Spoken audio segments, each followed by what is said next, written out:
Hey everyone, welcome. Today, we're going to be digging into one of the most influential texts in all of human history, the Ten Commandments. For thousands of years, these principles have shaped laws, ethics, and basically the very fabric of societies all over the world. So, what are they really about, and what do they mean for us today? Let's dive in and find out. So, let's just start with the big question. What are the Ten Commandments? Well, there's so much more than just a list of do's and don'ts. You can really think of them as a blueprint for how to live a good life, covering everything from our spiritual side to how we treat the people around us. And the easiest way to get your head around them is to see them in two parts, kind of like two sides of the same coin. The first part is all about one's relationship with God. And the second part? That focuses on our relationships with each other. So let's tackle that first part. Okay, so part one. This is what's often called a vertical covenant. It's all about that direct line, that relationship between a person and the divine. These are the principles that really define that spiritual connection, and they pretty much lay the groundwork for everything else that follows. This first section has 4 commandments. Let's break down what each one is really saying. The first one is the absolute starting block. It sets up the whole idea of monotheism, the belief in one God. In a time when there were tons of different gods and beliefs, this rule just makes it crystal clear. Everything else flows from this single central relationship. It's the foundation for the whole thing.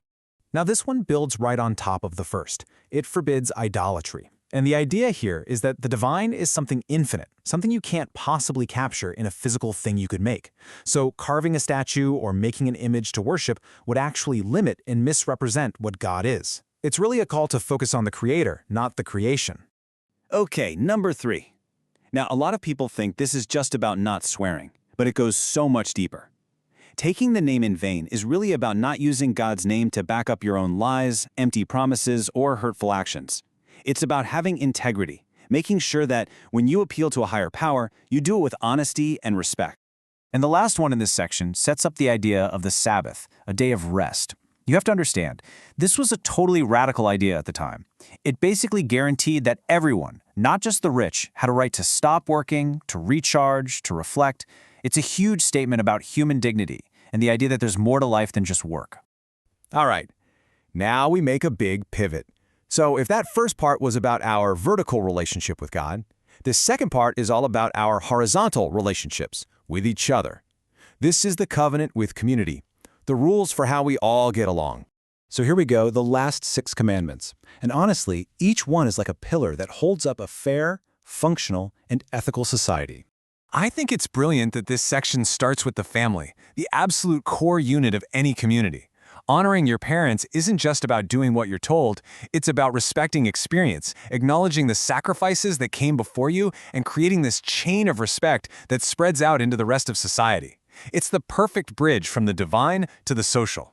Next up, this is one of the most powerful and absolute moral statements ever written. In just a few words, it establishes that human life is sacred. It's a non-negotiable. For any society to even exist, this has to be the bedrock. Without it, none of the other rules even matter, right? This one protects the family unit, but from a different angle. By forbidding adultery, it's really reinforcing how crucial things like fidelity, trust, and commitment are inside of a relationship. These things are seen as absolutely essential for raising kids and keeping society stable in the long run. So simple, so direct, and so essential. This commandment basically establishes the right to own property. Think about it. You can't have a stable community if people can't count on keeping the things they've worked for. This rule makes everything from personal security to a functioning economy possible. Here, the focus is all on truth. Bearing false witness, of course that's the foundation of any fair legal system. You can't lie under oath.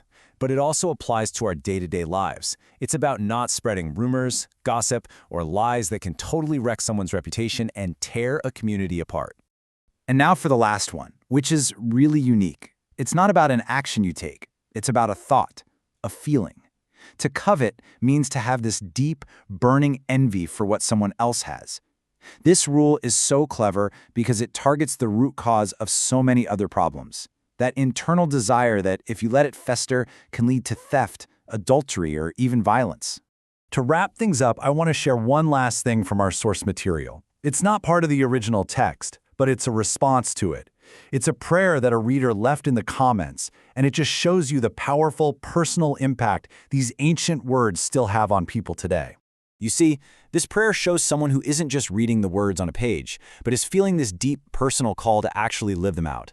It's a powerful reminder that for so many people, this isn't some historical document you study. It's a living, breathing guide for how to act in your own life. And that brings us to the end of our look at the 10 Commandments. After going through this ancient code that has guided so many people for so long, it really leaves us with a question to think about.